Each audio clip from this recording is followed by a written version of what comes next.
Hello student, स्वागत है आप सभी का हमारे YouTube channel target with exam पर। तो कैसे हैं आप सभी लोग।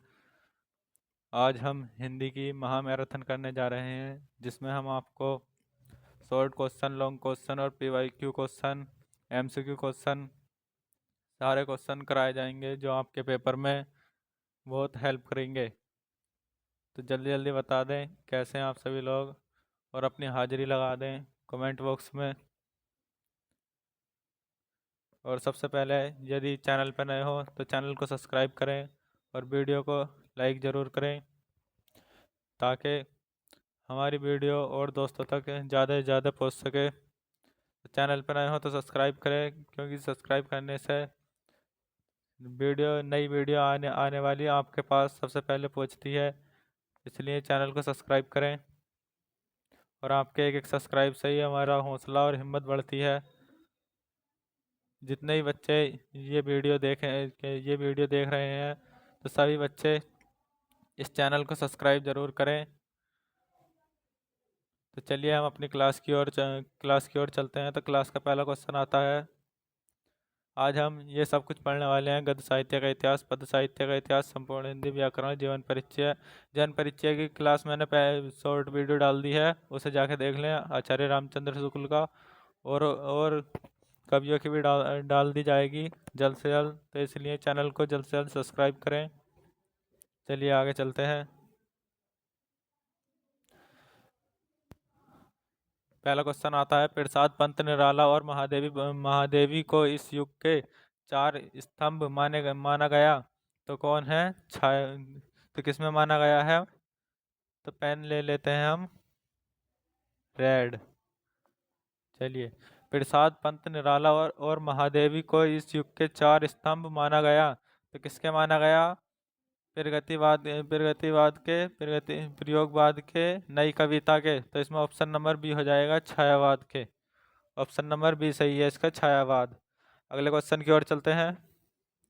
अगला क्वेश्चन आता है। युगधारा के रचनाकार हैं, तो युगधारा के रचनाकार नागार्जुन है, सुमित्रानंदन पंत है, त्रिलोचन है, निराला है। तो इसका ऑप्शन नंबर ए हो जाएगा, नागार्जुन। मोस्ट इंपॉर्टेंट क्वेश्चन है। इसमें क्वेश्चन आपको लगे हुए मिलेंगे, क्योंकि पीडीएफ हमने पहले पढ़ा दी है, तो इसके द्वारा क्लास बना दी है, क्योंकि इसमें मोस्ट इंपॉर्टेंट क्वेश्चन है ये। आपके पेपर में सीधे क्वेश्चन आने वाले हैं। तो इस वीडियो को ज़्यादा से ज़्यादा देखें, और ज़्यादा से ज़्यादा शेयर करें, और ज़्यादा से ज़्यादा लाइक करें वीडियो को। चलिए आगे चलते हैं। Question number 5। पंचवटी के रचनाकार हैं, तो पंचवटी के रचनाकार नागार्जुन है, निराला जी हैं, इनमें से कोई नहीं। तो इसका ऑप्शन नंबर ए हो जाएगा, Maithili Sharan Gupt. Option number A हो जाएगा, पंचवटी के रचनाकार हैं Maithili Sharan Gupt. Most important question है, याद रखें इसे। आगे चलते हैं। अगला क्वेश्चन आता है। श्रृंगार रस मंडन रचना के लेखक कौन है? श्रृंगार रस मंडन के रचनाकार हैं Nabhadas Gokulnath. Option number D हो जाएगा इसका, घा Goswami Vitthalnath. Option number D हो जाएगा इसका सही। चलिए आगे चलते हैं अगले क्वेश्चन पे। तुम फूल तोड़ोगे वाक्य किस वाच्य से संबंधित है? तो तुम फूल तोड़ोगे तो किस वाच्य से संबंधित है? कर्म वाच्य से, भाव वाच्य से। ऑप्शन नंबर बी हो जाएगा इसका, कृतवाच्य से। ऑप्शन नंबर खा वाला सही हो जाएगा इसका, कृतवाच्य से। अगले क्वेश्चन की ओर चलते हैं। अगला क्वेश्चन आता है हमारा। आचार्य रामचंद्र शुक्ल का जन्म कब हुआ? तो आचार्य रामचंद्र शुक्ल का जन्म हुआ था 1886 ईस्वी में। नहीं, 1886 ईस्वी में नहीं होगा इसका, 1886 में भी है, पर बुक में 1884 दिया गया है। तो इसका ऑप्शन नंबर ए सही हो जाएगा, 1884। अगर विकल्प में 1886 और 1884 दोनों हो, तो 1884 पर लगाना। ऑप्शन नंबर ए हो जाएगा, क्योंकि एनसीईआरटी बुक में 1884 दिया है, ना कि 1886। तो हमारा ऑप्शन नंबर ए वाला सही हो जाएगा इसमें। और इनका जीवन परिचय जरूर याद करें, इनका जीवन परिचय मोस्ट इम्पोर्टेंट है, यह आता ही आता है। चलिए आगे चलते हैं अगले क्वेश्चन की ओर। 1884 आएगा इनका। अगला क्वेश्चन आता है। मैं तू चंद्र खिलौना लेहनो अलंकार की पहचान करो।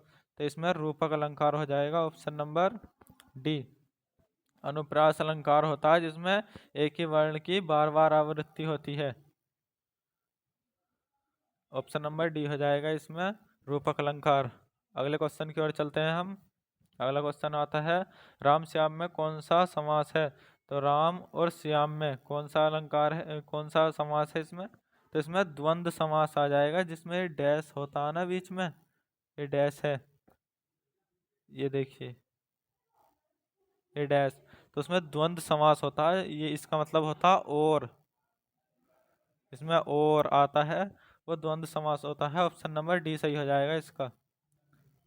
अगले क्वेश्चन की ओर आते हैं। अगला क्वेश्चन है हमारा, अधमरा शब्द किस उपसर्ग का प्रयोग हुआ है? तो अधमरे शब्द में किस उपसर्ग का प्रयोग हुआ है? तो इसमें आ का भी नहीं हुआ है, अधि का भी नहीं हुआ है, नहीं आ का हुआ है, इसमें अध का हुआ है।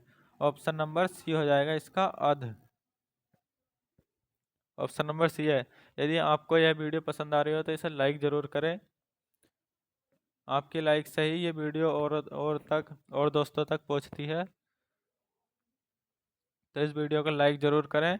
और आपको स्पीड तेज़ लग रही हो तो यूट्यूब में स्पीड कम करने का भी ऑप्शन आता है, और बढ़ाने का भी। तो जैसे मर्जी करें वैसे कर लेना।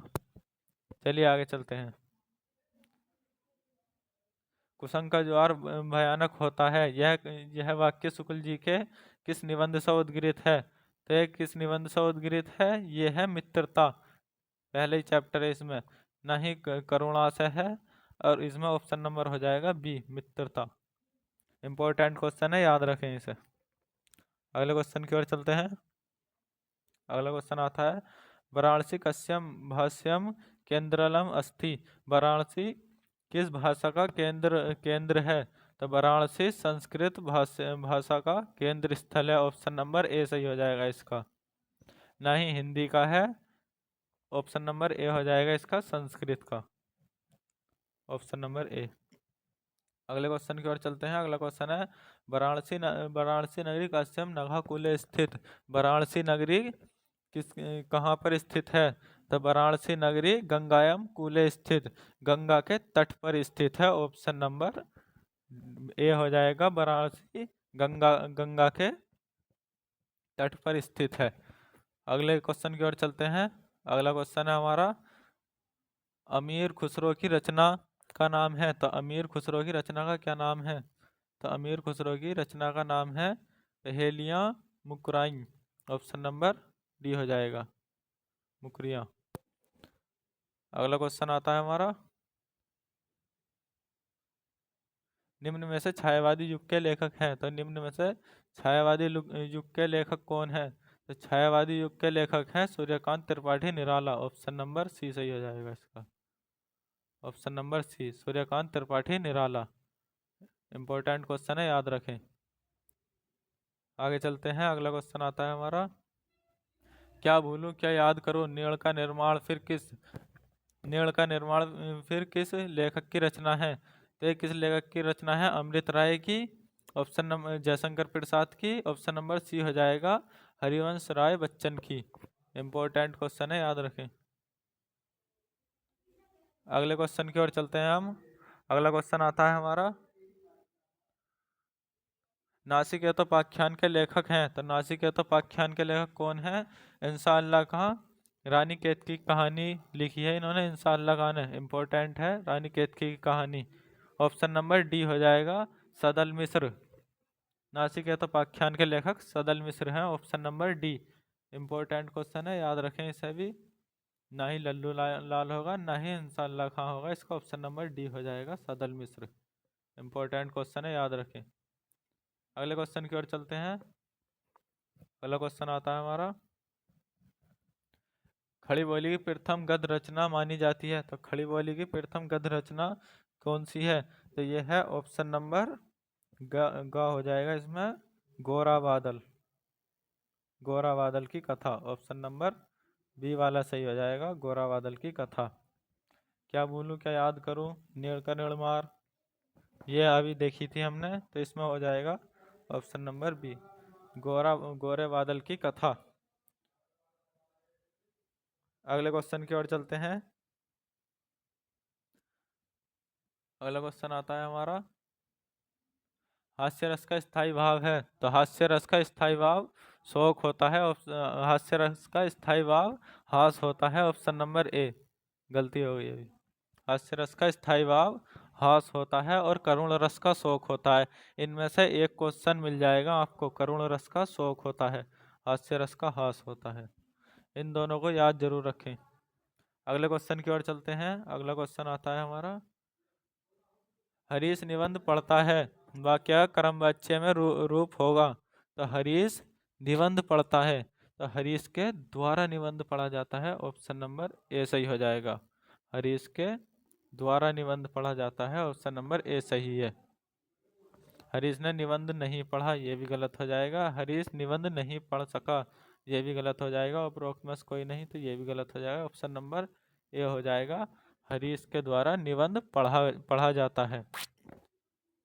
कर्तवाच्य। तो आपको ये वीडियो पसंद आ रही हो तो वीडियो को लाइक करें। और इस कंटेंट को बनाने के लिए बहुत मेहनत लगती है। ज़्यादा से ज़्यादा चैनल को सब्सक्राइब करें। जितने बच्चे इस वीडियो को देखते हैं, अगर सभी बच्चे चैनल को सब्सक्राइब करें तो चैनल ज़्यादा से ज़्यादा तरक्की पाएगा और हम बोर्ड लगा पाएंगे जो हम आपको सामने से आकर पढ़ा सकें। तो इसलिए जल्द से जल्द चैनल को सब्सक्राइब करें। चलिए आगे चलते हैं अपने क्वेश्चन की ओर। अगला क्वेश्चन है, हाय फूल सी कोमल बच्ची हुई राख की थी ढेरी, इसमें कौन सा अलंकार होगा? इसमें यमक अलंकार भी नहीं होगा, इसमें होगा उपमा अलंकार।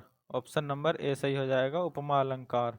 इंपॉर्टेंट क्वेश्चन है। उपमा अलंकार, रूपक अलंकार और अनुप्रास अलंकार, इनके उदाहरण देख के जाएं। आगे चलते हैं। जयशंकर प्रसाद का जन्म कब हुआ था? तो जयशंकर प्रसाद का जीवन परिचय भी आता है, तो इनका जीवन परिचय जरूर याद करें जयशंकर प्रसाद का। तो जयशंकर प्रसाद का जन्म कब हुआ था? 1885, 1888, 1892। तो इसका ऑप्शन नंबर सी हो जाएगा, 1889। ऑप्शन नंबर सी सही हो जाएगा इसका। Option number C 1889। अगले क्वेश्चन की ओर चलते हैं। जयशंकर प्रसाद का जन्म स्थान है, तो जयशंकर प्रसाद का जन्म स्थान काशी है। ऑप्शन नंबर ए हो जाएगा। ना ही प्रयागराज है, ना ही कानपुर है, ना ही लखनऊ है। ऑप्शन नंबर ए हो जाएगा काशी। अगले क्वेश्चन की ओर चलते हैं। अगला क्वेश्चन आता है, प्रसाद प्रसाद जी की मृत्यु कितने वर्ष की प्रसाद जी की मृत्यु कितने वर्ष की आयु में हुई? तो प्रसाद जी की मृत्यु 48 वर्ष की आयु में हो गई थी और ये 6 रोगों से ग्रस्त हो गए, इनकी मृत्यु हुई थी। ऑप्शन नंबर द सही हो जाएगा इसका, यानी कि फोर्थ वाला। अगले क्वेश्चन की ओर चलते हैं। अगला क्वेश्चन आता है हमारा, त्रिलोचन में कौन सा समास है? तो त्रिलोचन में बहुब्रीहि समास है। ऑप्शन नंबर ए। ना ही यमक है, ना ही कर्मधारय है, ना ही इनमें से कोई नहीं। तो इसका ऑप्शन नंबर ए हो जाएगा, बहुब्रीहि।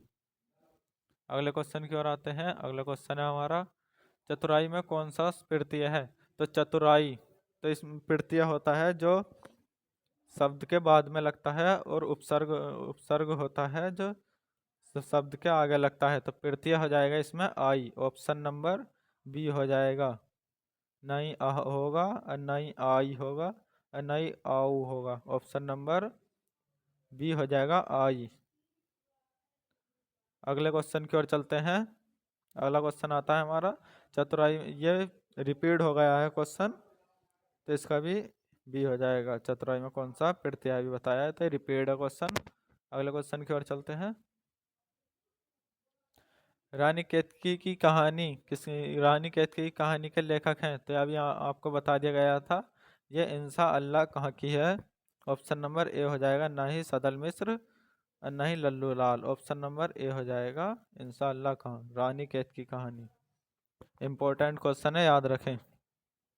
अगले क्वेश्चन की ओर चलते हैं। अगला क्वेश्चन आता है हमारा, सत्यार्थ प्रकाश रचना है। तो सत्यार्थ प्रकाश किसकी रचना है? तो ये स्वामी दयानंद की है। ऑप्शन नंबर सी हो जाएगा इसका, दयानंद की।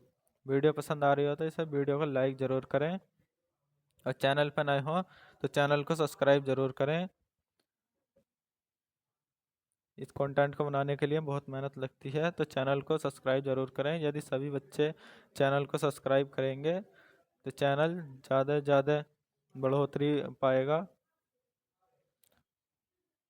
तो अगले क्वेश्चन की ओर चलते हैं। अगला क्वेश्चन है हमारा, तिब्बत यात्रा के लेखक हैं। तो तिब्बत यात्रा, यात्रा से संबंधित जो भी क्वेश्चन आए तो 90% चांस होते हैं कि राहुल सांस्कृत्यायन की होती है। तो यात्रा की ज़्यादातर रचनाएं राहुल सांस्कृत्यायन ने ही की है, तो ऑप्शन नंबर सी हो जाएगा इसका, राहुल सांस्कृत्यायन तिब्बत यात्रा के लेखक। इम्पोर्टेंट क्वेश्चन है, याद रखें। अगले क्वेश्चन की ओर आते हैं। अगला क्वेश्चन है हमारा, कौन सा युग हिंदी गद्य के उत्कर्ष का सूर्योदय काल है? तो कौन सा युग हिंदी गद्य के उत्कर्ष का सूर्योदय काल है? तो कौन सा है? भारतेंदु युग है, ऑप्शन नंबर सी सही हो जाएगा इसमें। ना कि द्विवेदी युग है, नहीं छायावोत्तर युग है, छायावादोत्तर युग है, और न छायावादी युग है। ऑप्शन नंबर बी सी हो जाएगा इसका, यानी गा वाला, भारतेंदु युग। अगले क्वेश्चन की ओर आते हैं। अगला क्वेश्चन है हमारा, रामवृक्ष बेनीपुरी किस निबंध के लेखक हैं? तो रामवृक्ष बेनीपुरी किस निबंध के लेखक हैं? तो इसमें घा वाला हो जाएगा, गेहूं और गुलाब के। ऑप्शन नंबर डी वाला सही है। इंपॉर्टेंट क्वेश्चन है, याद रखें। और इसमें विधा पूछ ली जाए तो ये निबंध विधा है इसकी, याद रखें, निबंध। इसका ऑप्शन नंबर डी सही हो जाएगा, गेहूं और गुलाब। अगले क्वेश्चन की ओर चलते हैं। अगला क्वेश्चन आता है, निम्नलिखित में से भाववाचक का एक उदाहरण है। तो निम्नलिखित में से भाववाचक का उदाहरण पूछा गया है इसमें। तो भाववाचक होता है थोड़ी देर पढ़ लिया जाए। तो इसमें ऑप्शन नंबर ए हो जाएगा, थोड़ी देर पढ़ लिया जाए। नहीं, इसमें यह होगा, मैं पत्र लिखता हूँ, मुझसे पत्र लिखा जाता है, लड़का चित्र बनाता है। इसमें ऑप्शन नंबर ए हो जाएगा, थोड़ी देर पढ़ लिया जाए। अगले क्वेश्चन की ओर आते हैं। अगला क्वेश्चन है हमारा, चौमासा में समास है। तो चौमासा, 4 मासों का समूह चौमासा। तो इसका ऑप्शन नंबर ए हो जाएगा, दिगु, दिगु समास है इसमें। ऑप्शन नंबर ए सही हो जाएगा। अगले क्वेश्चन की ओर चलते हैं। अगला क्वेश्चन है हमारा, अगला क्वेश्चन आता है, दिव्या शब्द के प्रत्यय है। तो दिव्या शब्द में कौन सा प्रत्यय है? तो इसका नहीं आ होगा, ना ही आई होगा, ना ही ई होगा। इसमें हो जाएगा या, ऑप्शन नंबर ए, या। दिव्या शब्द में प्रत्यय होता है जो शब्द के बाद में लगता है। अगले क्वेश्चन की ओर चलते हैं। अगला क्वेश्चन है, निम्न में से आंख शब्द का पर्यायवाची कौन सा है? तो आंख शब्द का पर्यायवाची लोचन है। ऑप्शन नंबर बी सही हो जाएगा, लोचन। इंपॉर्टेंट क्वेश्चन है, याद रखें, पूरे चांस है बोर्ड में पूछे जाने के। याद रखें, आंख का लोचन होता है पर्यायवाची। अगला क्वेश्चन है, तुलसीदास के बचपन का नाम। तो तुलसीदास के बचपन का नाम है राम बोला। ऑप्शन नंबर ए हो जाएगा, राम बोला। ये राम के ही भक्त थे तुलसीदास, और सूरदास कृष्ण के भक्त थे। तो ऑप्शन नंबर ए हो जाएगा, राम बोला।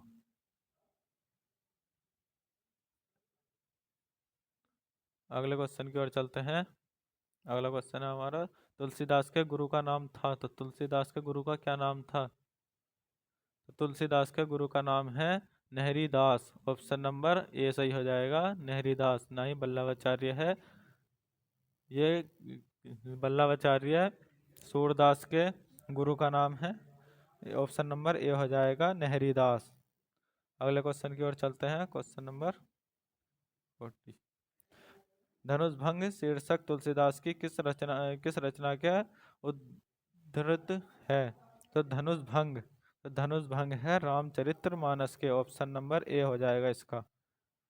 इनकी रचना है रामचरित्र मानस, कवितावली और गीतावली, ये सारी हैं। ऑप्शन नंबर ए हो जाएगा, रामचरित्र मानस, धनुष भंग शीर्षक। अगला क्वेश्चन आता है हमारा, निम्नलिखित कथनों में से कोई एक कथन सही है, उसे पहचान कर लिखिए। तो इसमें कौन सा कथन सही है? तो इसमें घ वाला कथन सही है। मित्रता निबंध के लेखक आचार्य रामचंद्र शुक्ल जी हैं। तो इसका ऑप्शन नंबर डी हो जाएगा सही कथन। ऑप्शन नंबर डी है। अगले क्वेश्चन की ओर आते हैं। अगला क्वेश्चन है हमारा, सन्नाटा के लेखक हैं, तो सन्नाटा के लेखक कौन है? तो सन्नाटा के लेखक अज्ञेय जी हैं। ऑप्शन नंबर ए वाला सही हो जाएगा इसका। इंपॉर्टेंट क्वेश्चन है, याद रखें। नहीं राम वृक्ष बेनीपुरी है, ये गेहूं और गुलाब के हैं। ऑप्शन नंबर ए हो जाएगा इसका अज्ञेय। अगला क्वेश्चन आता है हमारा। अगले क्वेश्चन की ओर चलते हैं। अगला क्वेश्चन है, पृथ्वी पुत्र किस विधा की रचना है? तो पृथ्वी पुत्र किस विधा की रचना है? तो यह निबंध है। ऑप्शन नंबर ए, ना ही संस्मरण है, ना ही कहानी है, ना ही आत्मकथा है। ऑप्शन नंबर ए हो जाएगा निबंध। ऑप्शन नंबर ए। अगले क्वेश्चन की ओर चलते हैं। अगला क्वेश्चन है, ईर्ष्या तू ना गई मेरे मन से के रचनाकार हैं? तो ईर्ष्या तू ना गई मेरे मन से के रचनाकार हैं रामधारी सिंह दिनकर। ऑप्शन नंबर ए वाला हो जाएगा। ना ही प्रताप नारायण मिश्र होगा, ना ही श्याम सुंदर दास होगा, ना ही आचार्य रामचंद्र शुक्ल होगा। ऑप्शन नंबर ए होगा रामधारी सिंह दिनकर। अगले क्वेश्चन की ओर चलते हैं। अगला क्वेश्चन है, कुछ बिखरे पन्ने किस विधा की रचना है? तो कुछ बिखरे पन्ने किस विधा की रचना है? यह निबंध संग्रह है। ऑप्शन नंबर सी सही हो जाएगा। इंपॉर्टेंट क्वेश्चन है, याद रखें। ना ही काव्य संग्रह है और ना ही कहानी संग्रह है, इनमें से कोई नहीं तो है ही नहीं। तो निबंध संग्रह ऑप्शन नंबर सी वाला सही हो जाएगा। अगले क्वेश्चन की ओर चलते हैं। लड़का चित्र बनाता है, वाक्य किस वाच्य से संबंधित है? तो लड़का चित्र बनाता है, वाक्य संबंधित है हमारा कृतवाच्य से। ऑप्शन नंबर बी सही हो जाएगा इसका। Option number B. ना ही भाववाचक, ना ही कर्मवाच्य। तो ऑप्शन नंबर बी सही हो जाएगा कृतवाच्य। अगले क्वेश्चन की ओर चलते हैं।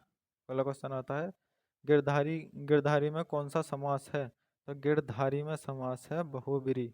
ऑप्शन नंबर फोर्थ सही हो जाएगा डी वाला।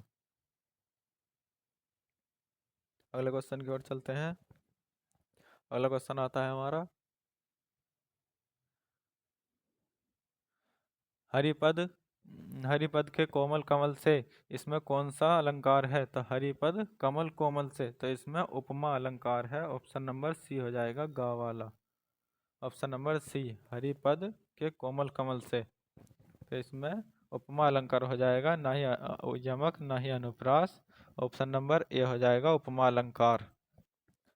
और हमने क्लास 10th के हिंदी के मॉडल पेपर की वीडियो बनाई है, तो जाके चैनल पे उसे देख लें। और अब से आगे तक जितने भी वीडियो बनाई जाएं आपके बोर्ड एग्ज़ाम के लिए, सब आपको लगातार देखनी है, क्योंकि बिल्कुल मोस्ट इम्पोर्टेंट क्वेश्चन आपको दिए जा रहे हैं। तो इसी बात पर वीडियो को एक लाइक ज़रूर करें और चैनल को सब्सक्राइब ज़रूर करें। आगे बढ़ते हैं, चलिए। बादल का पर्यायवाची शब्द बताइए। तो बादल का पर्यायवाची शब्द मेघ होता है। ऑप्शन नंबर ए हो जाएगा इसका, मेघ। ना ही अंबर है। ऑप्शन नंबर ए हो जाएगा मेघ। और ना ही नदी है। अगले क्वेश्चन की ओर आते हैं। अगला क्वेश्चन है हमारा, वर्ण में इक प्रत्यय लगाने पर बनने वाला शब्द है। तो वर्ण में इक लगा दें हम, तो कौन सा शब्द बनेगा? तो वर्णिक बनेगा। ऑप्शन नंबर डी वाला सही हो जाएगा। अगले क्वेश्चन की ओर आते हैं। क्वेश्चन नंबर 51, रोगी का मित्र किसे कहा गया? तो रोगी का मित्र वेद को कहा गया है। ऑप्शन नंबर ए, ना ही दवा को। ऑप्शन नंबर ए हो जाएगा वेग को। अगले क्वेश्चन की ओर आते हैं। अगला क्वेश्चन है हमारा, सूरदास का जन्म स्थान है। तो सूरदास का जन्म स्थान रुनकता नामक गांव है। इसका ऑप्शन नंबर ए हो जाएगा। ना ही सोरो, ना ही राजपुर। ऑप्शन नंबर ए हो जाएगा रुनकता, रुनकता गांव। अगला क्वेश्चन आता है हमारा, अष्टछाप का सर्वश्रेष्ठ कवि कौन है? तो अष्टछाप का सर्वश्रेष्ठ कवि है सूरदास। ऑप्शन नंबर ए हो जाएगा। ना ही नंददास है। ऑप्शन नंबर ए हो जाएगा सूरदास। अगले क्वेश्चन की ओर चलते हैं। अगला क्वेश्चन है हमारा, सूरदास का जन्म कब हुआ था? तो सूरदास का जन्म 1478 ईस्वी को हुआ था। ऑप्शन नंबर बी सही हो जाएगा इसका। नहीं 1982 को हुआ था। 1480 को भी नहीं हुआ था, 1470 को भी नहीं हुआ था। ऑप्शन नंबर ए बी हो जाएगा इसका, 1478। अगले क्वेश्चन पे चलते हैं। नीड़ का निर्माण किसकी रचना है? तो नीड़ का निर्माण फिर क्या भूलूं क्या याद करूं, ये हरिवंश राय बच्चन की है। ऑप्शन नंबर ए हो जाएगा। ना ही पांडे बेचन शर्मा उग्र की है और ना ही डॉक्टर राजेंद्र प्रसाद की है। ऑप्शन नंबर ए हो जाएगा, हरिवंश राय बच्चन की है। अगले क्वेश्चन की ओर चलते हैं। अगला क्वेश्चन है, कौन सी रचना कबीर पंथ की नहीं है? तो कौन सी रचना है जो कबीर पंथ की नहीं है? तो इसका ऑप्शन नंबर ए हो जाएगा। ऑप्शन नंबर ए हो जाएगा इसका। ना ही चिदम्बरा है, ना ही युगबाड़ी है, ना लोकायतन है। ऑप्शन नंबर ए हो जाएगा, सुनहरे सेवाल। ऑप्शन नंबर ए। अगले क्वेश्चन की ओर चलते हैं। क्वेश्चन नंबर 57, निम्नलिखित में से कौन सी रचना सूर्यकांत त्रिपाठी निराला की है? तो निम्नलिखित में से कौन सी रचना सूर्यकांत त्रिपाठी निराला की है? तो ऑप्शन नंबर बी हो जाएगा, राम की शक्ति पूजा। Option number B. अगले क्वेश्चन की ओर चलते हैं। अगला क्वेश्चन है, बिहारी की रचना है। तो बिहारी की रचना बिहारी सत सही है। ऑप्शन नंबर सी वाला हो जाएगा, घा वाला। बिहारी की रचना बिहारी सत सही है।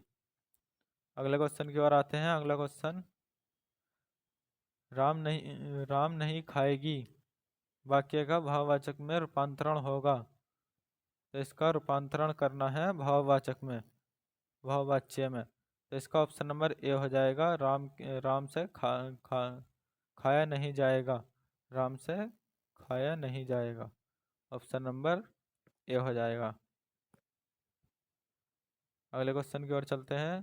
क्वेश्चन नंबर 60, नवरात्र में कौन सा समास है? तो नवरात्र में समास है हमारा द्विगु समास है। ऑप्शन नंबर बी हो जाएगा, द्विगु समास। ना ही बहुब्रीहि है, ना ही कर्मधारय है। ऑप्शन नंबर बी हो जाएगा इसका, द्विगु समास। अगले क्वेश्चन की ओर चलते हैं। अगला क्वेश्चन है, मखमल सा झूला पड़ा हाथी सा टीला अलंकार की पहचान करें। तो इसमें अलंकार हो जाएगा हमारा उपमा अलंकार हो जाएगा। ऑप्शन नंबर घा वाला हो जाएगा, ना ही यमक और ना ही रूपक। इसमें ऑप्शन नंबर घा वाला हो जाएगा, उपमा अलंकार। अगले क्वेश्चन की ओर चलते हैं। अगला क्वेश्चन, दिनकर का पर्यायवाची क्या है? तो दिनकर का पर्यायवाची भानु है। ऑप्शन नंबर ए हो जाएगा। इंपॉर्टेंट क्वेश्चन है, याद रखना इसे। ना ही विद्युत है, ना ही दीपक है, ना ही चंद्र है। ऑप्शन नंबर ए हो जाएगा, भानु। अगले क्वेश्चन की ओर चलते हैं। अगला क्वेश्चन है हमारा, चंद्रशेखर स्वयं कियम अक्थ्य अक्थ्यत। तो ये हो जाएगा इसका ऑप्शन नंबर ए, काराग्राम। ऑप्शन नंबर ए हो जाएगा, काराग्राम। इंपॉर्टेंट क्वेश्चन है, याद जरूर रखें। ये शॉर्ट क्वेश्चन आएगा इसका 2 नंबर में संस्कृत में, और पीछे भी संस्कृत के कई क्वेश्चन करा दिए गए हैं। सब ये 2 नंबर में आएंगे, ना कि बहुविकल्प आएगा 1 नंबर में। ये सब 2 नंबर में आएंगे और एक शब्द में ही आपको आंसर दे देना है इनका। 1 या 2 शब्द में देना होता है, ज़्यादा बड़ा क्वेश्चन नहीं आता, ना ही आंसर देना होता है। तो इसका ऑप्शन नंबर ए हो जाएगा, कार्यक्रम। अगले क्वेश्चन की ओर आते हैं। गैर कानूनी शब्द किस उपसर्ग का प्रयोग हुआ है? तो गैर कानूनी शब्द में किस उपसर्ग का प्रयोग हुआ है? तो इसमें गैर का हुआ है। ऑप्शन नंबर बी, ना ही गे का, ना ही गे का, ना ही गैर का। ऑप्शन नंबर बी हो जाएगा, गैर। अगले क्वेश्चन की ओर आते हैं। अगला क्वेश्चन है हमारा, निम्न में से कौन प्रकृति से सुकुमार कवि है? तो कौन है? Sumitranandan Pant.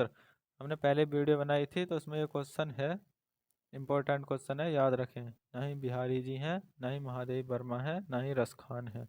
Option number A हो जाएगा सुमित्रानंदन पंत। अगले क्वेश्चन की ओर आते हैं। अगला क्वेश्चन है हमारा 66।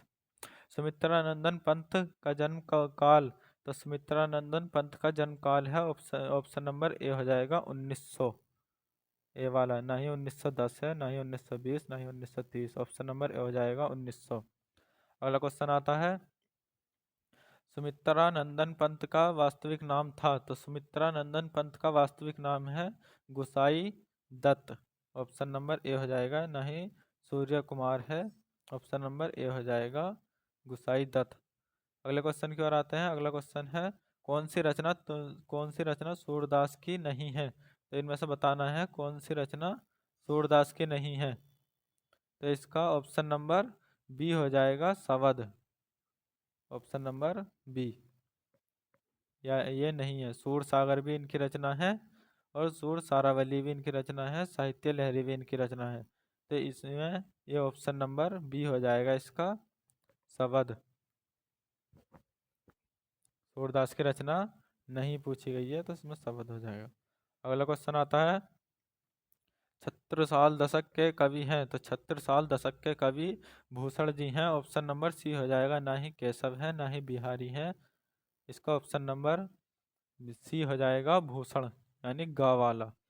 अगला क्वेश्चन आता है आंसू के रचनाकार हैं। तो आंसू के रचनाकार जयशंकर प्रसाद हैं। ऑप्शन नंबर ए हो जाएगा। ऑप्शन नंबर ए हो जाएगा, ना ही महादेव वर्मा है ना ही मैथिली शरण गुप्त है। ऑप्शन नंबर ए घा वाला हो जाएगा जयशंकर प्रसाद। अगला क्वेश्चन आता है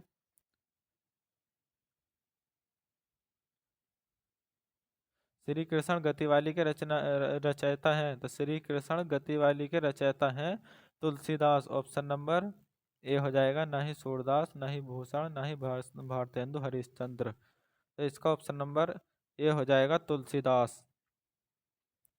वीडियो पसंद आ रही हो तो इसे वीडियो को लाइक ज़रूर करें। चैनल पर नए हो तो सब्सक्राइब ज़रूर करें, ताकि नई आने वाली वीडियो आपके पास जल्द से जल्द पहुंच सके। जितने बच्चे इस क्लास को देखते हैं यदि सभी चैनल को सब्सक्राइब करें तो चैनल जल्दी ही मोनेटाइज होएगा और ग्रो करेगा। तो आगे चलते हैं अगले क्वेश्चन की ओर। अगला क्वेश्चन आता है हमारा चिंतामणि के रचयिता हैं। तो चिंतामणि के रचयिता हैं आचार्य रामचंद्र शुक्ल। ऑप्शन नंबर सी हो जाएगा। डॉक्टर रामकुमार वर्मा भी नहीं है और जयशंकर प्रसाद भी नहीं है, ना ही प्रेमचंद्र है। ऑप्शन नंबर सी वाला हो जाएगा रामचंद्र शुक्ल, आचार्य रामचंद्र शुक्ल। अगला क्वेश्चन आता है लोगों से चिल्लाया जाता है वाक्य किस वाक्य से संबंधित है। तो लोगों से चिल्लाया जाता है किस वाक्य से संबंधित है, किस वाक्य से संबंधित है। तो ऑप्शन नंबर ए हो जाएगा भाव वाच्य से, ना ही कर्म वाच्य से ना ही कृत वाच्य से है। ऑप्शन नंबर ए हो जाएगा भाव वाच्य से। अगला क्वेश्चन आता है षड दर्शन में कौन सा समास है। तो षड दर्शन में समास है हमारा द्विगु समास। ऑप्शन नंबर सी वाला सही हो जाएगा। नहीं तत्पुरुष समास है, नहीं कर्मधारय समास है, नहीं द्वंद्व समास है। ऑप्शन नंबर सी वाला सही हो जाएगा द्विगु समास। अगला क्वेश्चन आता है रोला छंद में कुल कितने चरण होते हैं। तो रोला छंद में कुल 4 चरण होते हैं। ऑप्शन नंबर सी वाला सही हो जाएगा। ना ही 3 होते और ना ही 2 होते और ना ही 5 होते। इसका ऑप्शन नंबर सी हो जाएगा, 4 चरण होते हैं। अगला क्वेश्चन आता है किनारा का पर्यायवाची शब्द है। तो किनारा का पर्यायवाची शब्द है तीर। ऑप्शन नंबर बी, नहीं सार है ना ही सर है ना ही तुरंग है नहीं तरंग है। ऑप्शन नंबर बी हो जाएगा तीर। अगला क्वेश्चन आता है द्वंद्व समास है। तो द्वंद्व समास दिन और रात अभी आया था जिसमें डैश दिखता है और पहचान होती है इसकी।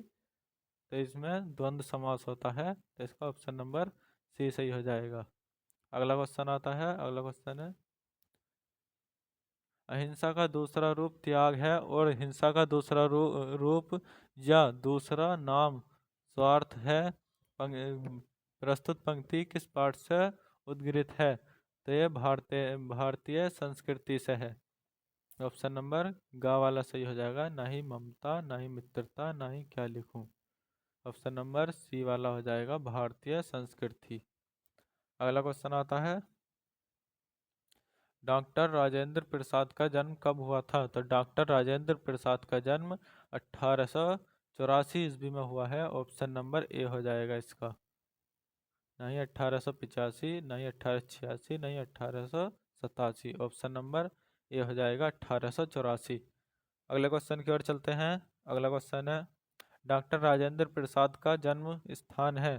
तो डॉक्टर राजेंद्र प्रसाद का जन्म स्थान है छपरा। ऑप्शन नंबर ए हो जाएगा, ये छपरा बिहार में है। ऑप्शन नंबर ए हो जाएगा छपरा, नहीं Varanasi Uttar Pradesh. Option number A हो जाएगा छपरा बिहार। अगला क्वेश्चन आता है 81, कलकत्ता से पिकिंग किस विधा की रचना है? तो कलकत्ता से पिकिंग किस विधा की रचना है? तो ऑप्शन नंबर ए हो जाएगा, यात्रा वृत्ता। ऑप्शन नंबर ए हो जाएगा, यात्रा वृत्ता। ना ही रिपोर्टाज है, ना ही संस्मरण है, और ना ही कहानी है। ऑप्शन नंबर ए हो जाएगा, यात्रा वृत्ता। अगला क्वेश्चन आता है, भूले बिसरे चित्र के रचनाकार हैं? तो भूले बिसरे चित्र के रचनाकार भगवती चरण वर्मा है। ऑप्शन नंबर ए हो जाएगा। नहीं यशपाल है, नहीं प्रेमचंद्र है, और नहीं जयशंकर प्रसाद है। ऑप्शन नंबर ए हो जाएगा, भगवती चरण वर्मा। अगला क्वेश्चन आता है, रीतिकाल के किस कवि ने वीर रस की रचना की है? तो रीतिकाल के किस कवि ने वीर रस की रचना की है? तो इसका ऑप्शन नंबर सी वाला तो सही होगा नहीं, ये गलत लगा दिया है पहले पीडीएफ में। इसका ऑप्शन नंबर ए बी हो जाएगा, भूषण। नहीं सेनापति, नहीं घनानंद। ऑप्शन नंबर बी हो जाएगा, भूषण। अगला क्वेश्चन आता है, अज्ञेय की रचना है? तो अज्ञेय की रचना है हरी घास पर क्षण भर। ऑप्शन नंबर ए। नहीं कुरुक्षेत्र है। ऑप्शन नंबर ए हो जाएगा, हरी घास पर क्षण भर। अगला क्वेश्चन आता है, कौन सी रचना तुलसीदास की नहीं है? इस वर्ड को जरूर देखें, कौन सी नहीं पूछी गई है। तो विनय पत्रिका भी है, गीतावली भी है, और दोहावली भी है। तो इसमें प्रेम सरोवर नहीं है, जो कि ऑप्शन नंबर बी हो जाएगा। ऑप्शन नंबर बी सही है इसमें। अगला क्वेश्चन आता है, वाद विवाद में कौन सा समास है? तो वाद विवाद, ये देखिए डैश, इसमें डैश है, ये और की पहचान है। तो इसमें ऑप्शन नंबर ए हो जाएगा, द्वंद्व। इससे रिलेटेड बहुत क्वेश्चन कर लिए हैं हमने द्वंद्व समास से। इसमें समास पूछा गया है, तो इसमें द्वंद्व हो जाएगा, ऑप्शन नंबर ए। अगले क्वेश्चन पे आते हैं 87, कौन सा शब्द बहुब्रीहि समास के अंतर्गत आता है? तो इसमें कौन सा शब्द है जो बहुब्रीहि समास के अंतर्गत आता है? तो इसका ऑप्शन नंबर ए हो जाएगा, इसका ऑप्शन नंबर ए हो जाएगा, बिड़ा पाड़ी। Option number A. Option number A हो जाएगा। अगला क्वेश्चन आता है, सोहत ओढ़े पीठ पट श्याम सलोने गात, मनो नीलमणि सेल पर अतप परियो प्रकाश। उपयुक्त पंक्तियों में अलंकार है। इंपॉर्टेंट क्वेश्चन है, याद रखें। इसमें ना ही उपमा है, ना ही रूपक है, ना ही यमक है। ऑप्शन नंबर सी हो जाएगा, उत्प्रेक्षा। अगले क्वेश्चन की ओर चलते हैं 89, आई आई प्रत्यय जोड़कर कौन सा शब्द बनाया है? तो आई प्रत्यय जोड़कर कौन सा शब्द बना है? तो इसमें लिखाई हो जाएगा, ऑप्शन नंबर बी। अगला क्वेश्चन आता है, नहीं, अगला क्वेश्चन है, सूरज का तत्सम रूप है? तो सूरज का तत्सम रूप है सूर्य। ऑप्शन नंबर ए हो जाएगा। नहीं दिनकर, नहीं दिनकर होगा, नहीं सूरज होगा, नहीं प्रकाश होगा। ऑप्शन नंबर ए होगा, सूर्य।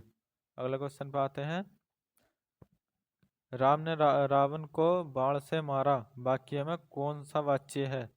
तो इसमें कर्तव्यवाचक है, कृतवाच्य। ऑप्शन नंबर सी हो जाएगा। नहीं कर्मवाच्य, नहीं भाववाच्य है। ऑप्शन नंबर सी हो जाएगा, कृतवाच्य। अगला क्वेश्चन आता है, पदेन बिना की दुरा यति है? तो इसमें पत्र पंत्र हो जाएगा ऑप्शन नंबर सी। अगला क्वेश्चन, ग्रामीण का उपसाहस किसने उड़ाया? तो ग्रामीण का उपसाहस नागरिक ने उड़ाया। अगला क्वेश्चन पे आते हैं हम 94। त्रिवेणी किस विधा की रचना है? तो त्रिवेणी आलोचना विधा की रचना है। ऑप्शन नंबर सी हो जाएगा। ना ही निबंध है, ना ही नाटक है, ना ही उपन्यास है। इंपॉर्टेंट क्वेश्चन है, याद रखें। त्रिवेणी किस विधा की रचना है? तो इसका ऑप्शन नंबर सी हो जाएगा, आलोचना। अगले क्वेश्चन पे आते हैं। तो आज के लिए इतना ही रखते हैं। तो आपको ये वीडियो कैसी लगी इसे कमेंट में ज़रूर बताएं, और कमेंट करें कि आपको अगली वीडियो वीडियो किस टॉपिक पर चाहिए। और आपको ये वीडियो कैसी लगी, वीडियो को लाइक ज़रूर करें। चैनल पर नए हो तो सब्सक्राइब ज़रूर करें, ताकि नई आने वाली वीडियो आपके पास जल्द से जल्द पहुंच सके। और आपके एक एक सब्सक्राइब से ही हमारी हिम्मत और हौसला बढ़ता है। यदि जितने बच्चे इस क्लास को देखें सब सब्सक्राइब करें तो हमारा चैनल जल्द से जल्द ग्रो करेगा और आगे बढ़ सकेंगे। हम इस टाइम ये वीडियो लैपटॉप से बनाते हैं। आप चैनल को ज़्यादा से ज़्यादा सब्सक्राइब करेंगे और वीडियो को ज़्यादा से ज़्यादा लाइक करेंगे तो हमारी हिम्मत और हौसला बढ़ता है, हौसला बढ़ेगा, जिससे कि हम एक बोर्ड लगा पाएंगे और आपको सामने आकर पढ़ा पाएंगे। तो आज के लिए इतना ही रखते हैं। धन्यवाद। Thank you.